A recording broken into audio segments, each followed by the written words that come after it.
Esta é a devolutiva de uma atividade de problematização ocorrida no módulo Diversidade Étnica e Cultural na Medicina, com a turma 113 do Centro de Ciências Médicas da UFPB. Nesta atividade, se enfocou a importância da diversidade, da equidade, da inclusão e da interseccionalidade relacionadas à atenção à saúde de minorias sociais,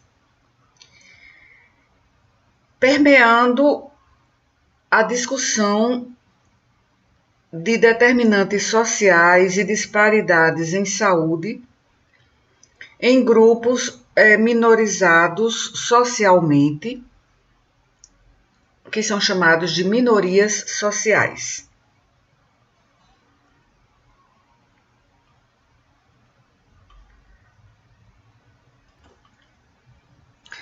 Esta atividade em grupos de problematização seguiu as etapas preconizadas no Arco de Charles Maguires. Seguindo essas etapas na sala de aula presencialmente. Então, a partir da observação da realidade em relação aos tópicos propostos, que vou mencionar no próximo slide, quais foram os tópicos propostos para problematização em sala de aula. Então, a partir da observação de uma situação na realidade, ou a criação de uma situação que responderia ao enunciado de cada tópico para os grupos, cada grupo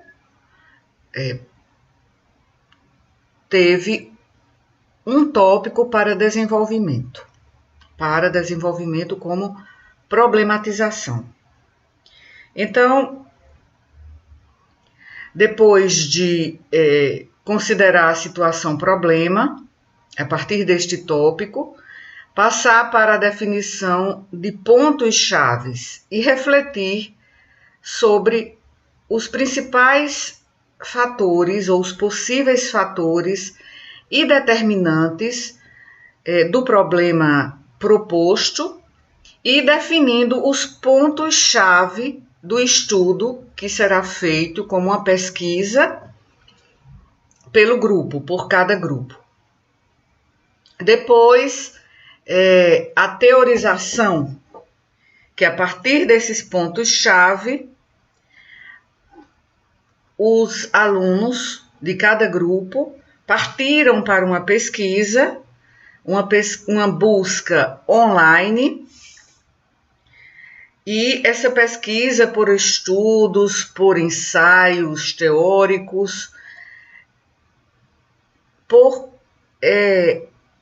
uma busca autônoma dos alunos na literatura, bancos de dados, e a escolha e a decisão da busca da informação e onde buscar a informação foi definida pelos próprios grupos.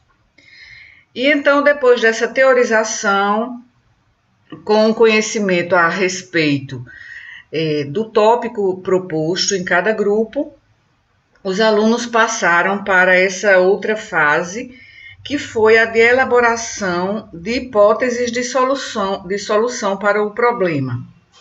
Depois, pensaram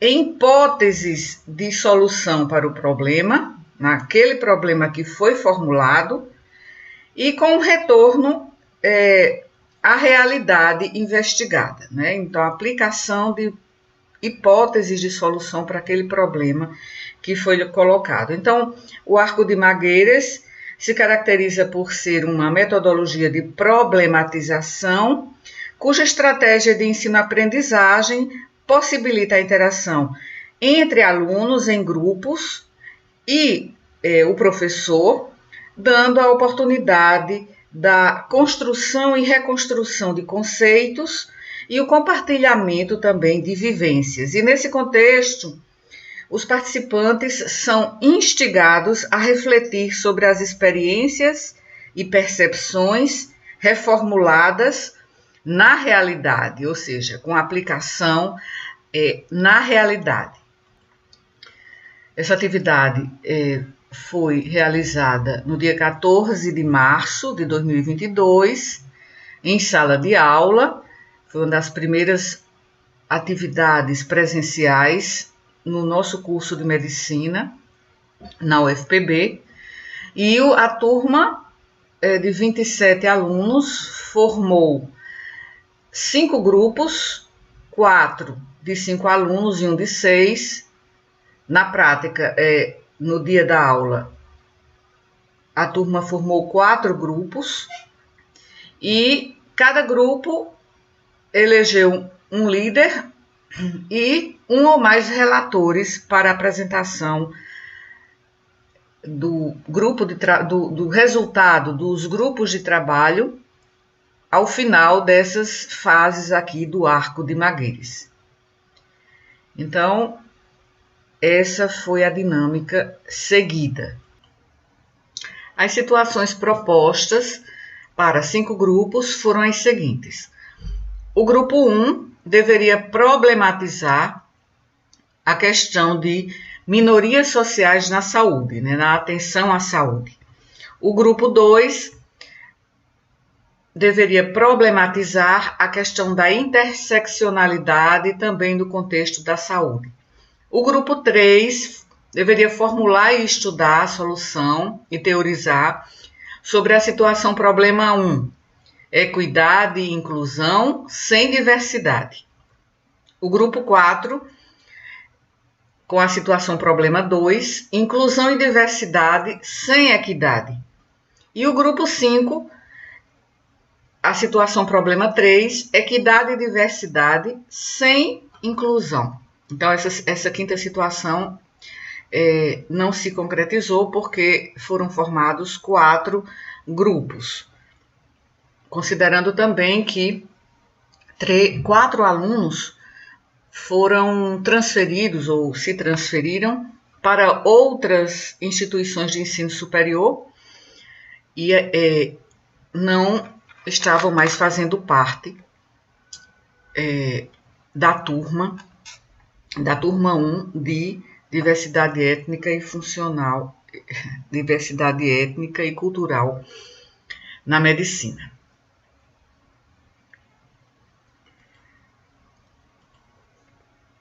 O grupo 4, após 1 hora e 15 minutos, foi o que apresentou primeiro o relato do seu grupo de trabalho. A situação problema 2, de uma situação em que houvesse inclusão e diversidade sem equidade no contexto da saúde. E eles escolheram os pacientes com deficiência auditiva, como protagonistas da situação que formularam.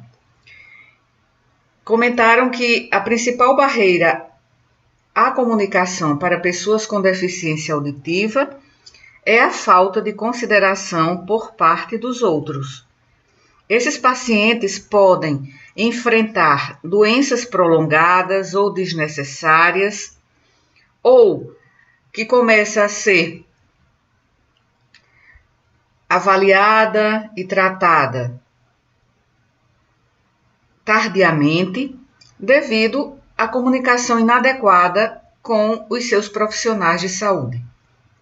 Isso não garante a eles oportunidades de atenção à saúde qualificada. Então, nesse caso, não haveria equidade, por um déficit da comunicação dos profissionais da saúde. No caso da inclusão, se considera que houve inclusão porque se criou um laço onde todos foram bem-vindos, sendo que eles são, ou seja, pessoas com deficiência sensorial, então são um grupo identitário, e eles se sentem pertencendo àquele ambiente, pelo menos no sentido de que havia um atendimento para eles ali naquele determinado serviço de saúde. E a equidade que faltou seria o estado em que todos tivessem a oportunidade de atingir o potencial pleno de atendimento à saúde, sem ninguém em desvantagem no sentido de atingir esse potencial devido à sua situação de diversidade funcional, ou seja, o déficit sensorial, a deficiência auditiva. A equidade não há nessa situação porque os profissionais de saúde que atendem esses pacientes com deficiência auditiva no serviço não sabem se comunicar na língua brasileira dos sinais, Libras. Então, a equidade em saúde é um objetivo fundamental das instituições de atendimento ao paciente e de prestação de serviços de saúde. Esse é um grupo que pertence à diversidade. É um grupo em que a diversidade está presente, eles são pacientes com deficiência auditiva. Haveria, então, diversidade e inclusão, que são há muito tempo reconhecidas como estratégias importantes que permitem que instituições possam buscar um atendimento qualificado, apropriado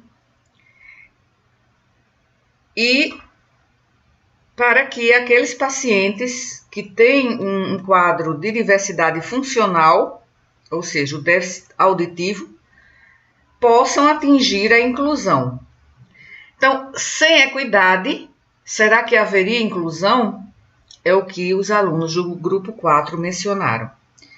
Então, eles comentaram que os principais obstáculos e dificuldades enfrentadas por pessoas surdas quanto ao acesso à saúde está na comunicação.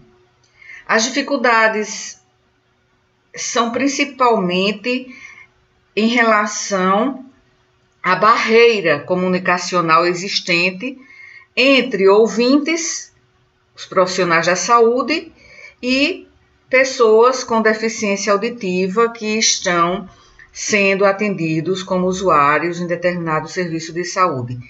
Então, isso culmina em interferências na relação profissional-paciente, uma compreensão deficitária das pessoas com deficiência auditiva quanto ao processo saúde-doença e a dificuldade de integração da pessoa com deficiência auditiva, com surdez, no serviço de saúde, plenamente.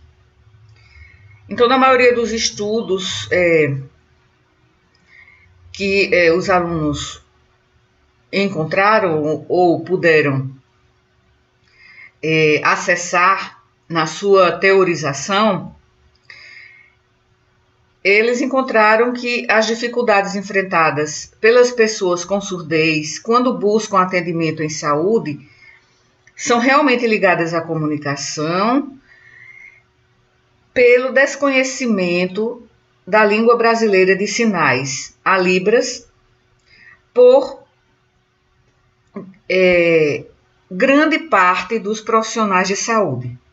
E, além disso, também há a necessidade de um familiar ou intérprete presente durante a consulta, e a falta de compreensão de grande parte da comunidade com deficiência auditiva, como sujeitos que são bilíngues e são multiculturais. Então, Gabriela mencionou que os profissionais de saúde não estão preparados para garantir uma boa comunicação, dando aos pacientes acesso a cuidados de saúde adequados e eficazes a esse grupo que, portanto, foi excluído. Então, na verdade, essa situação problema, considerado filosoficamente, teria diversidade, mas sem equidade, elas não teriam realmente inclusão, elas teriam integração. Integração não é o mesmo que inclusão. Inclusão é o pertencimento, é a compreensão, é a aceitação, o respeito e o atendimento das necessidades em saúde daquele usuário, daqueles usuários que estão sendo atendidos. Então, Gabriela também, deixa-me ver, anotei aqui, Gabriela comentou, acabei não abrindo aqui no meu caderno, sim, foi Gabriela que comentou que no nosso curso de medicina, a disciplina de Libras ficou como optativa, uma disciplina de 60 horas, que é ministrada por professores do Departamento de Língua de Sinais, do Centro de Ciências Humanas, Letras e Artes, da UFPB. Então, dentro das instituições de ensino superior no Brasil, estes cursos, que não são especificamente o curso de fonoaudiologia, ainda tem pouca visibilidade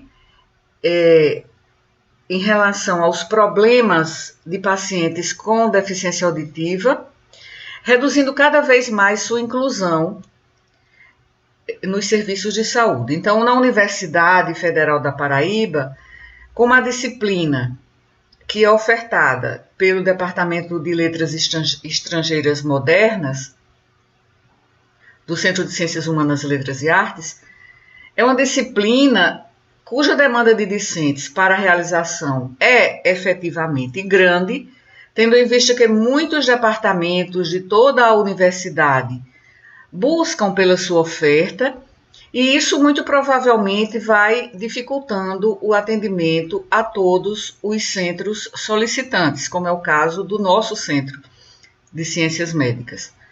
E de acordo com um decreto federal de 2005, que regulamenta a Lei 10.436 de 2002, que fala da inclusão das Libras como disciplina, que determina também que os cursos de licenciatura no país devam oferecer uma disciplina curricular obrigatória de Libras, mas deixa esta obrigatoriedade facultativa para cursos que não são de fonoaudiologia.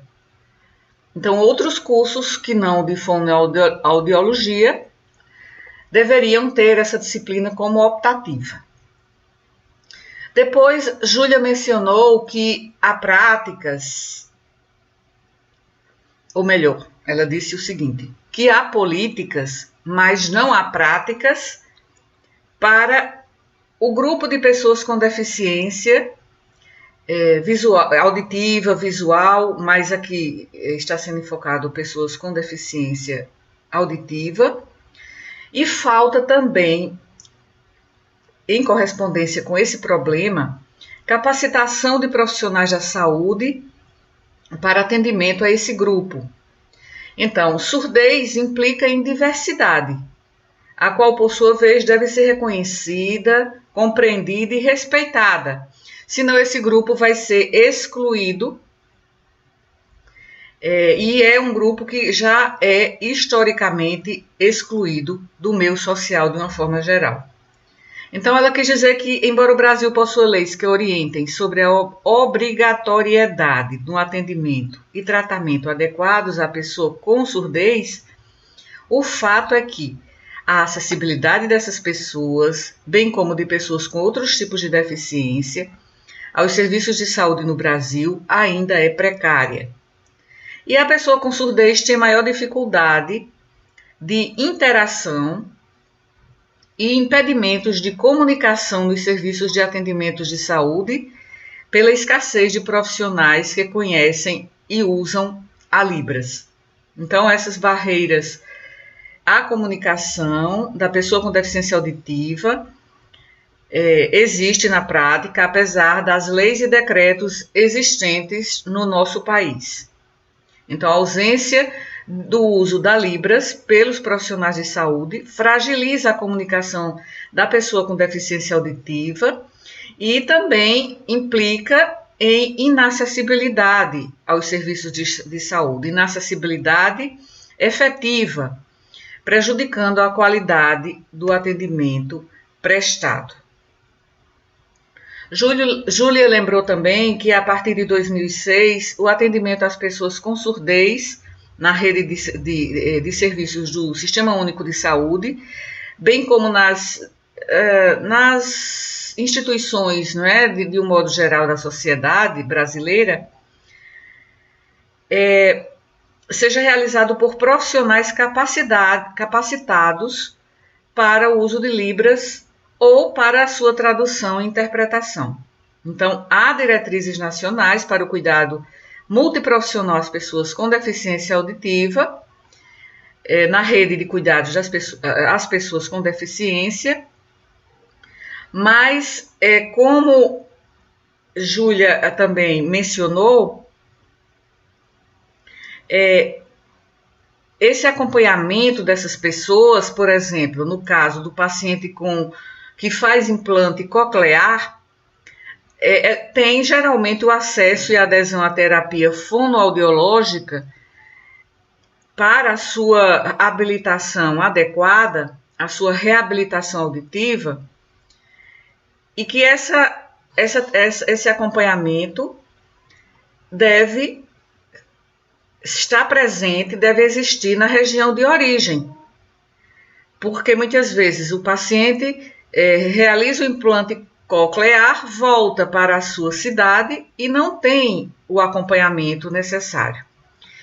Júlia também comentou o excesso de burocracia, porque com a burocracia não há inclusão na prática.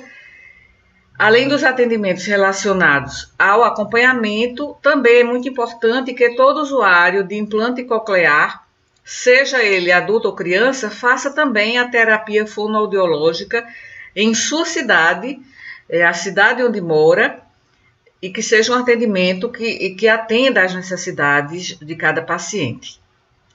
Então, o implante coclear garante a detecção dos sons, mas a evolução da capacidade de entender o que é ouvido vai acontecer por meio da reabilitação auditiva. Então, Gabriela também considerou que uma das soluções seria que houvesse o ensino da Libras a partir do ensino fundamental, do ensino básico, em toda a rede educacional do país. Seria uma solução, né? Porque o problema não está só na educação superior, mas foi uma solução bastante pertinente, porque seria uma solução não só para o atendimento profissional dessas pessoas, mas seria uma solução para melhor inclusão em todas as instituições, por toda a sociedade, dessas pessoas com deficiência auditiva.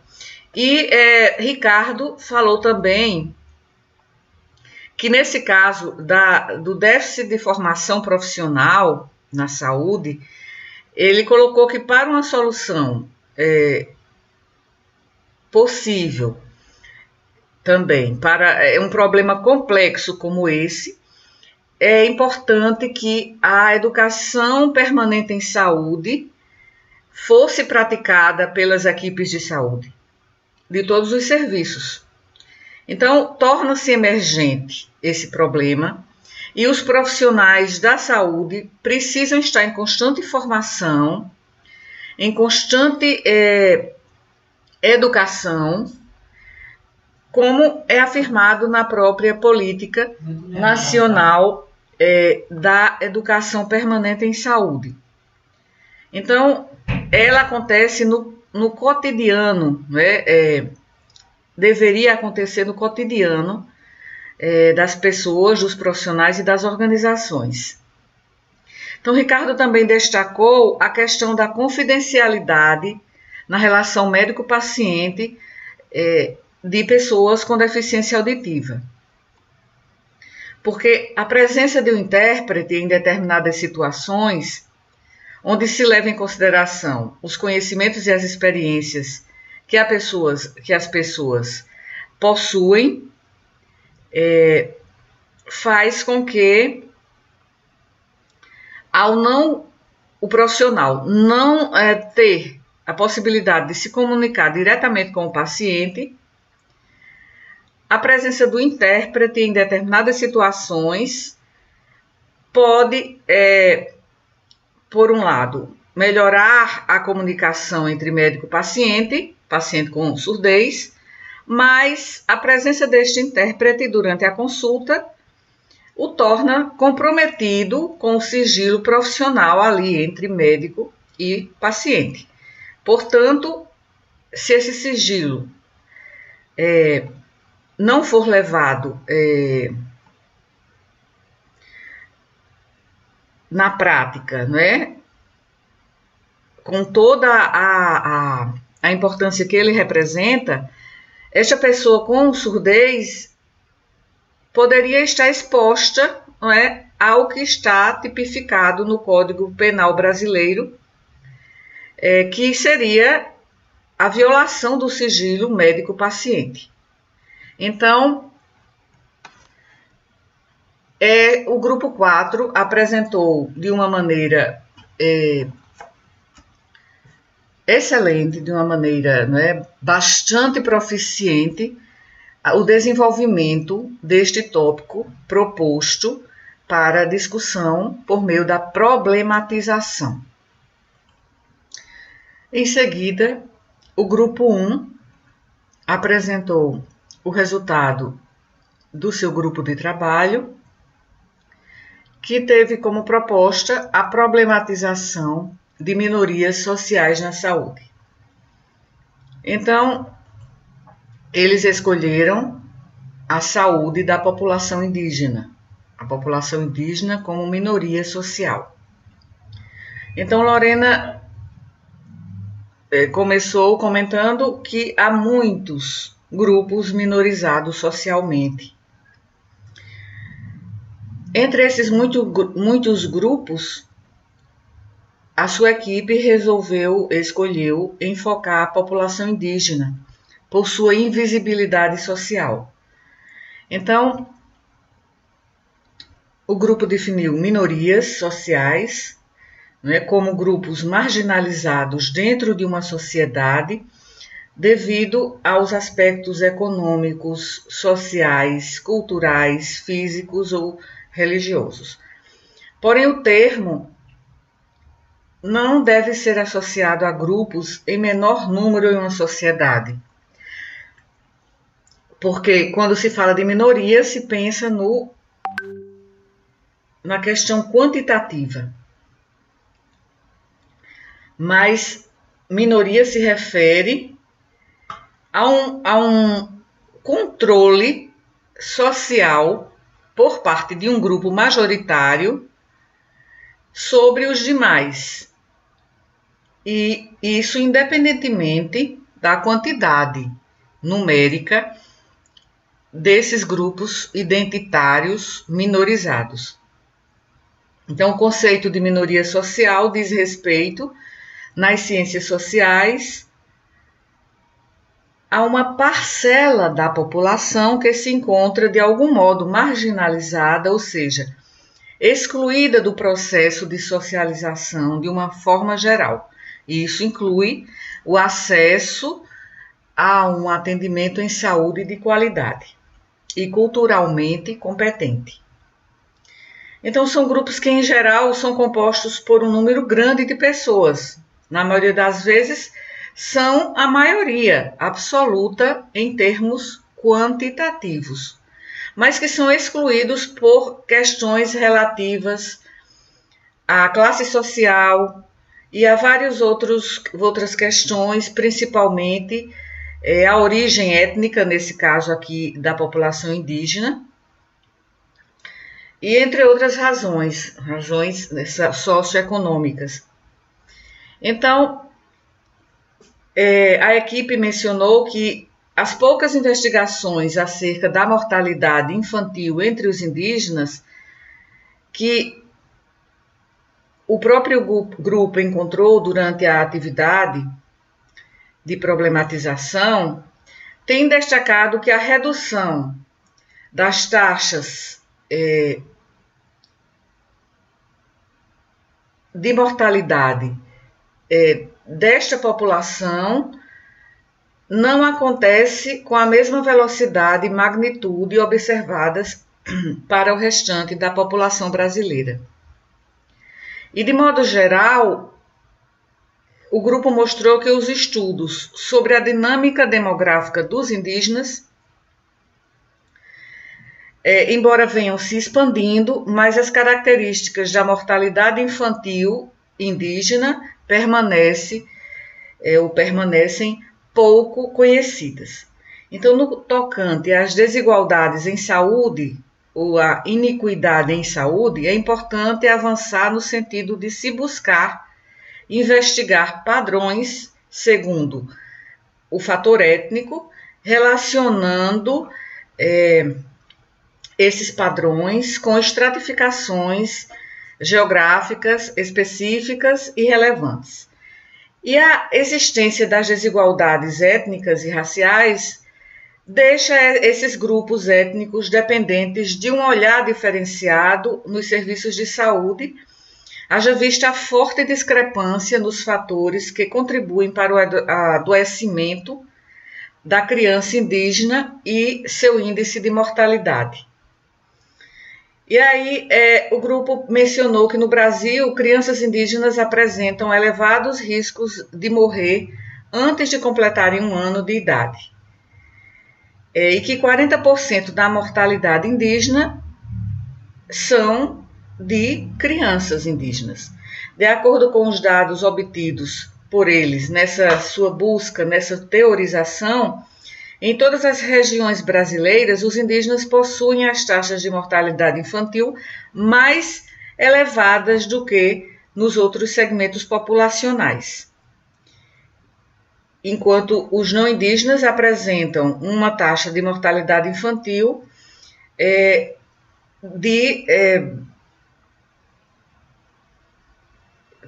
numericamente bem inferior à da população indígena. E a maioria dessa mortalidade ocorre por causas evitáveis. Então, no cenário de disparidade étnica, cultural, com aumento de doenças infecto-contagiosas, com desequilíbrio nutricional, a atenção à saúde também tem um papel fundamental, porque essa população não tem acesso e não tem um serviço de saúde de qualidade e culturalmente competente. Bem, então, também o grupo mencionou as condições inadequadas de sobrevivência, também pela ausência de saneamento básico, de ações preventivas que poderiam impedir as mortes de crianças por doenças infecto-contagiosas, tanto viroses quanto verminoses, parasitoses, e também a questão do respeito à sua cultura, pelas próprias equipes de saúde. Então, é importante que haja um respeito, né, pelas crenças, pela cultura dessa sociedade tradicional, para que haja um atendimento culturalmente competente e que faça sentido e que esteja de acordo com os valores e com a visão de mundo desse grupo étnico minorizado, que é a população indígena. Bem, agora, seguindo, o grupo 2. Bem, antes de falar no grupo 2, na apresentação do grupo 2, eu ainda vou mencionar em relação ao grupo 1, que eles colocaram também que não houve atualização da política de saúde para a população indígena, política pública, que é de 2002, e também falaram na barreira cultural, e que muitas vezes há uma medicalização quando não há um respeito por parte da equipe de saúde em relação aos valores culturais da população indígena. Então, consideraram também os alunos deste grupo 1, que há uma outra questão que, em vista do fato de haver várias etnias, não muitas etnias, então há também dificuldade de comunicação pela língua, né, falada por algumas dessas etnias. Ainda voltaram a falar sobre a questão da compreensão do processo saúde e doença pela cosmovisão indígena, que é bem diferente da visão da biomedicina, né, do modelo biomédico ocidental ou o modelo biomédico hegemônico. Porque a compreensão indígena do processo de saúde e doença é uma compreensão mágico-religiosa. Então, por fim, como solução, os alunos do grupo 1 mencionaram a importância de uma melhor formação profissional para o atendimento à população indígena, para observar e combater esses determinantes sociais da mortalidade infantil indígena e também haver uma atualização da política pública de 2020, aliás, de 2002, corrigindo, de 2002, que não foi atualizada. Bem, agora complementei o que o grupo 1 apresentou e agora sim é que eu vou para o grupo de trabalho da equipe 2, que deveria problematizar a questão da interseccionalidade. Então, o grupo resolveu problematizar a situação-problema representada no contexto da saúde por um usuário do sistema que é jovem, negro, usuário de drogas e em situação de rua. Então, aqui, pelas minhas anotações,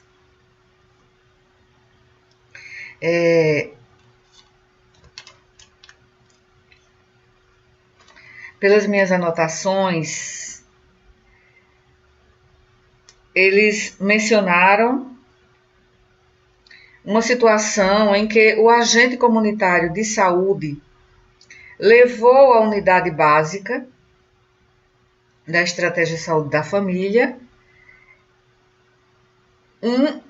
uma pessoa jovem, um rapaz, usuário de drogas, negro e em situação de rua. E eles mencionaram o estereótipo que é colocado sobre o jovem negro, a violência urbana e a violência também policial que está na mídia e está sendo mostrada não só nos Estados Unidos, mas também em outros países e no Brasil também. E o preconceito que se relaciona ao próprio racismo estrutural, a falta de empatia em relação a uma pessoa nessa situação, um jovem negro usuário de drogas e também em situação de rua, e a dificuldade de inserção dessa pessoa, desse cidadão, no sistema de saúde. Mas, ainda que o agente comunitário de saúde tenha trazido essa pessoa, esse jovem, à unidade básica de saúde, geralmente essa pessoa ela é alvo de preconceito e de discriminação e é marginalizada. Então, os alunos falaram da questão importante que está permeando esse caso, que é a interseccionalidade. Bem, a teoria da interseccionalidade formaliza a noção de que resultados adversos de saúde ocorrem devido ao status social, a uma identidade marginalizada ou uma característica marginalizada, e quando há uma interação, uma adição ou multiplicação do efeito de várias características identitárias minorizadas socialmente, isso vai ampliar muito a iniquidade em saúde dessa pessoa por efeito da interseccionalidade. E isso pode levar, né, a uma assistência à saúde, em termos de acesso e de qualidade de atenção, muito precária. Assim, os determinantes sociais da saúde ou as condições em que as pessoas vivem contribuem para as disparidades em saúde, sendo que a pobreza extrema é um determinante social da saúde muito importante, principalmente entre as pessoas negras e quando elas são comparadas com as pessoas não brancas, né? Quando elas são comparadas às pessoas brancas. Quando eu pensei em não brancos, me referia a que também a população indígena ela tem um atendimento precário à saúde também, associada ao próprio fator étnico-racial. Mas aqui o que eu quero pontuar é que a pobreza é um determinante social da saúde muito importante entre os negros, quando se compara os negros aos brancos. Não só os negros, mas também os indígenas. Então, a teoria da interseccionalidade descreve como estruturas ou processos institucionais que operam nas intersecções entre múltiplas identidades que são superpostas podem criar formas únicas de carga para aqueles que possuem essas múltiplas identidades que são marginalizadas ou alvo de discriminação na sociedade. Então, o fardo da pobreza, né, pessoas que estão em situação de rua estão em pobreza extrema, geralmente. Então, esse fardo da pobreza extrema pode ser também substancialmente diferente para negros em situação de rua quando se compara o indivíduo negro em situação de rua com o indivíduo branco em situação de rua. Então, com a teoria da interseccionalidade, pode-se postular que os negros em situação de rua, eles vão ser alvo de múltiplas marginalizações e vão conferir um risco adicional de resultados adversos. E, além disso, a pobreza extrema, situação de rua, usuário de drogas e o fator étnico-racial também. Então, geralmente, os estudos têm enfocado as disparidades em saúde quando há identidades únicas, ou seja, quando são grupos minorizados socialmente em virtude de um fator identitário único. Por exemplo, como a cor, a raça negra. Mas, quando há uma associação ou uma superposição com a pobreza extrema, situação de rua e a drogadição, então esse efeito ele vai ser aditivo ou vai ser multiplicado, né? Pode ser uma interação aditiva ou multiplicativa. E no caso da interação multiplicativa, o efeito conjunto observado das duas posições sociais seria diferente do que seria esperado ao multiplicar seus efeitos relativos independentemente. Por exemplo, o efeito de estar abaixo do limiar de pobreza em relação a viver acima do limiar de pobreza sobre as consequências do consumo de drogas ilícitas pode ser ampliado para pessoas negras em relação a pessoas brancas. Então, é preciso considerar esse problema da interseccionalidade, como muito bem apresentou o grupo 2, e eles apontaram como solução ou como caminhos para uma possível solução o fortalecimento de apoio social por meio de políticas públicas para que haja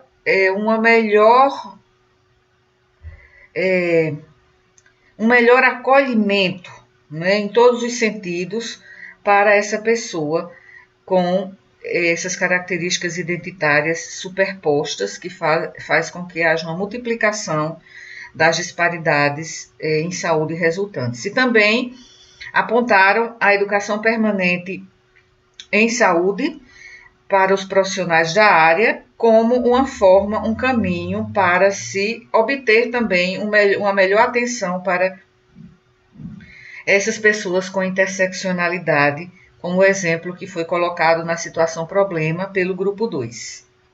Também mencionaram a possibilidade de que grupos ativistas ou cursos de extensão, projetos de extensão, enfocando essa questão da interseccionalidade da drogadição com pessoas em situação de rua, possa ser executada, contribuindo para a redução da marginalização na área da saúde, no atendimento em saúde, em relação a essas pessoas. O grupo 3 ficou com a situação problema 1, de equidade e inclusão sem diversidade. Então, o grupo colocou a situação problema de atendimento em saúde de uma mulher sobrevivente de abuso sexual. Um atendimento que foi feito majoritariamente por profissionais do sexo masculino. Então, equidade e inclusão sem diversidade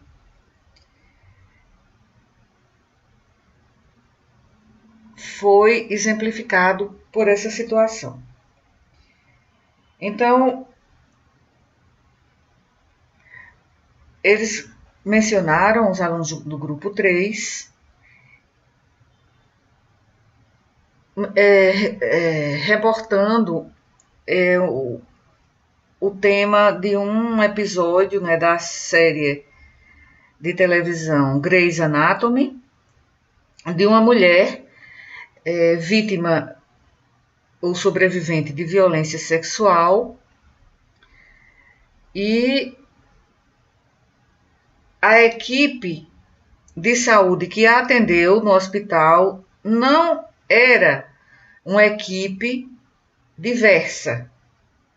Então, a questão do gênero poderia ajudar muito nesse caso do acolhimento pela própria identificação do profissional com essa paciente vítima de violência sexual. Então,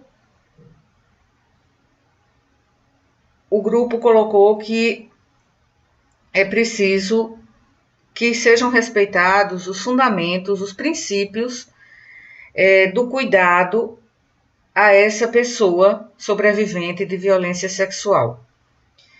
Então, o atendimento deve ser majoritariamente feito por mulheres, para que seja um atendimento com dignidade, compaixão, respeito e um cuidado coordenado.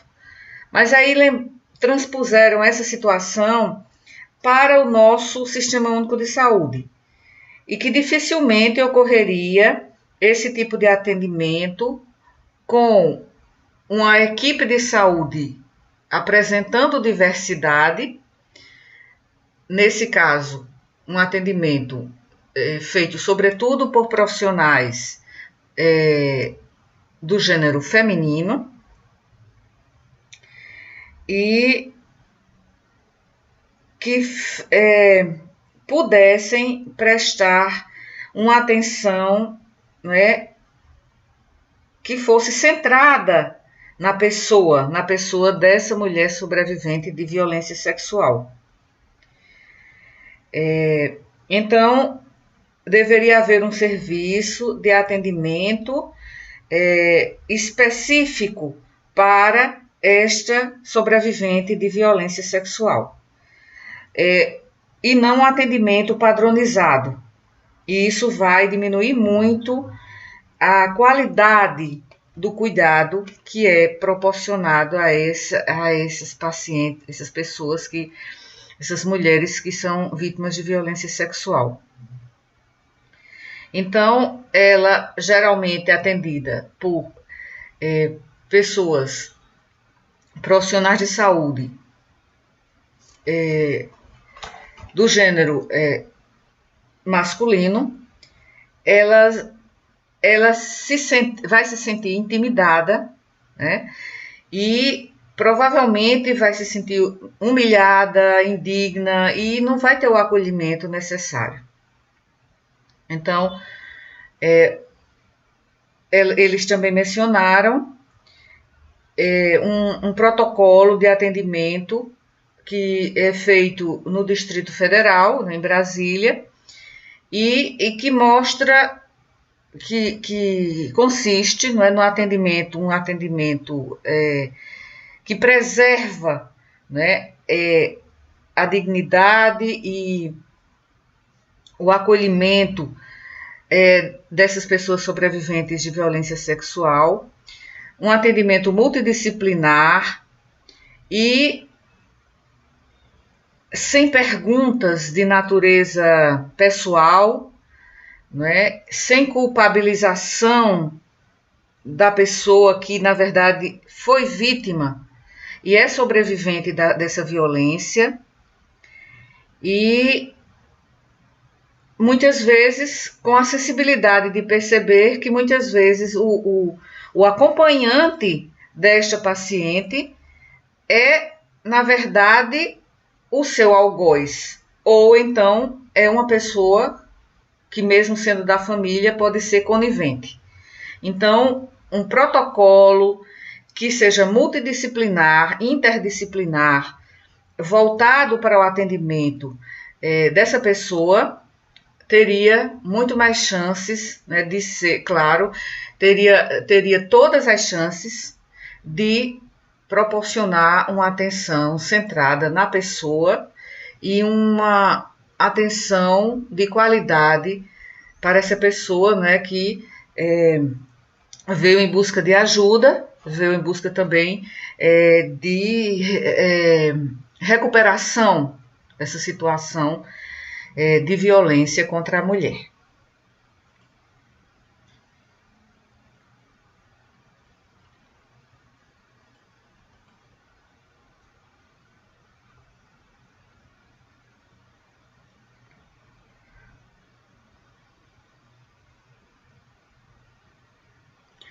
Aqui eu estou vendo que deixei esse slide aqui, que foi o grupo 5.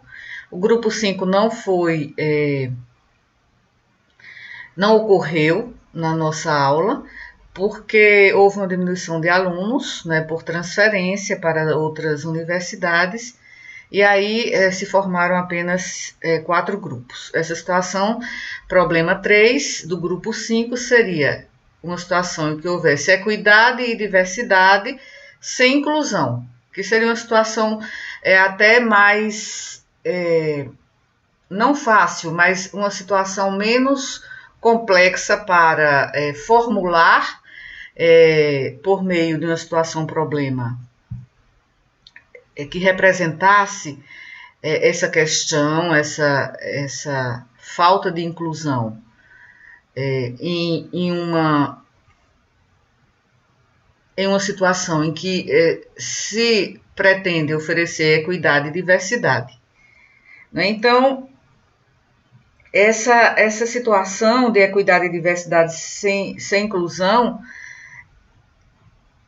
além assim, ela não deixa de ser complexa, não quis dizer que ela não é complexa, porque esta é provavelmente o pior cenário de todos os 3 que eu propus, né? Tanto a equidade e inclusão sem diversidade, a inclusão e diversidade sem equidade. Então, essa equidade e diversidade sem inclusão provavelmente é o pior cenário. Então, porque os outros cenários, eles são um pouco mais, digamos assim, mais difíceis de chamar a atenção. Mas quando... Por quê? Porque mais difíceis de serem visibilizados. Então, a inclusão é aquele sentimento baseado na experiência do indivíduo. Então, muitas vezes é uma situação sutil, uma situação que é bastante invisibilizada. Bom, na verdade, nenhum dos cenários de situação-problema colocados é bom. Eles não são bons e certamente eles não vão criar um sentimento de pertencimento do usuário que está no contexto de atenção à saúde. Então, não há resultados positivos em apenas incorporar 2 dos elementos, porque grupos de pessoas vão acabar sendo sistematicamente deixados de fora. Então, garantir que todos sintam que tem o sentimento de pertencimento, é preciso que haja inclusão. Então, se não houver inclusão, então essa pessoa não vai ter o atendimento que ela realmente necessita. Então, seguindo aqui. Aqui coloquei brevemente e o que eu mandei também inicialmente para a turma, que são os conceitos, né, de diversidade de forma bem simplificada, equidade e inclusão.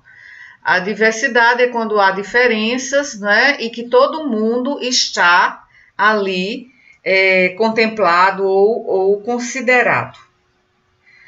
Equidade é o acesso, a oportunidade, o apoio. É o foco em características protegidas, como, por exemplo, o fator raça, cor, etnia, o fator gênero, o fator pobreza, o fator diversidade religiosa, o fator classe social, o fator deficiência. Todas estas são características protegidas. Então, essas pessoas que têm essas características protegidas e são marginalizadas socialmente de uma forma geral e também no contexto da saúde, porque políticas são estabelecidas, mas elas não são implementadas porque beneficiam apenas os interesses, né, dos detentores de poder. Então, sem a equidade, não vai haver acesso, não vai haver oportunidade, apoio, não haverá um atendimento de qualidade. E a equidade é, digamos assim, uma obtenção do nível mais alto de saúde, mas que seja igual para todas as pessoas. As pessoas que não têm a mesma linha de base que as outras, elas vão precisar da equidade para poder usufruir dos mesmos direitos sociais que as outras. E equidade não é fácil equidade em saúde não é fácil de alcançar. E apesar das políticas públicas que têm sido formuladas e proclamadas ao longo do tempo, né, mas o mundo é muitas vezes cheio, não é, de políticas que não são implementadas na prática, como o grupo 1, aliás, o grupo 4, que apresentou inicialmente, comentou. E aqui a gente vê aqui nesse diagrama de Venn, que eu também enviei para vocês, quando nós temos aqui equidade, diversidade e inclusão no atendimento à saúde, nós temos pertencimento, nós temos o indivíduo que está sendo atendido, recebendo todo o apoio e o atendimento às suas necessidades. Então, se faltar a inclusão, então o pertencimento vai desaparecer. Então, mesmo que existam situações na prática concreta em que se possa considerar que houve equidade e diversidade, mas não houve inclusão, pensando em tese, né, pensando teoricamente, quando falta uma dessas dimensões, então não vai haver um atendimento igualitário, não vai haver justiça no atendimento à saúde desses pacientes. Então, essa pessoa tem que se sentir pertencendo ali no contexto da saúde, naquele serviço de saúde, para manter um espaço onde possa realmente se sentir bem, se sentir incluído ou incluída e se sentir empoderada ou empoderado, não é, com poderes para falar, para opinar, para tomar decisões e ser uma pessoa autônomo. Então, essa é a devolutiva que apresento agora para, digamos, condensar melhor as contribuições valiosas que cada grupo deu nessa atividade de problematização do dia 14 de passado, né, do dia 14 de março, e isso às vezes pode ter ficado, digamos, alguns tópicos não terem sido internalizados ou assimilados adequadamente, e aqui eu faço este resumo para que a gente até relembre, não é, o que foi apresentado, o que foi trabalhado naquele dia. E acabei anotando aqui, mas as anotações nunca ficam muito bem organizadas, e aqui, para ficar mais rápida a colocação, em vez de escrever, eu resolvi gravar o vídeo para deixar no nosso sistema do SIGA. Para finalizar, aqui estão os registros fotográficos da turma trabalhando. Aqui está um dos grupos discutindo e organizando o relatório do seu grupo de trabalho.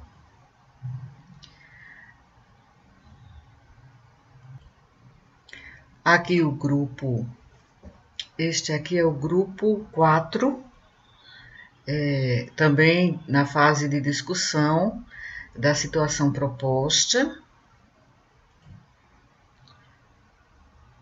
O outro grupo, também discutindo aqui a sua situação problema proposta. E ainda o quarto grupo, também aqui, provavelmente aqui já estão na fase de teorização, pesquisando sobre a situação problema que eles formularam para na problematização. E assim finalizo esta devolutiva.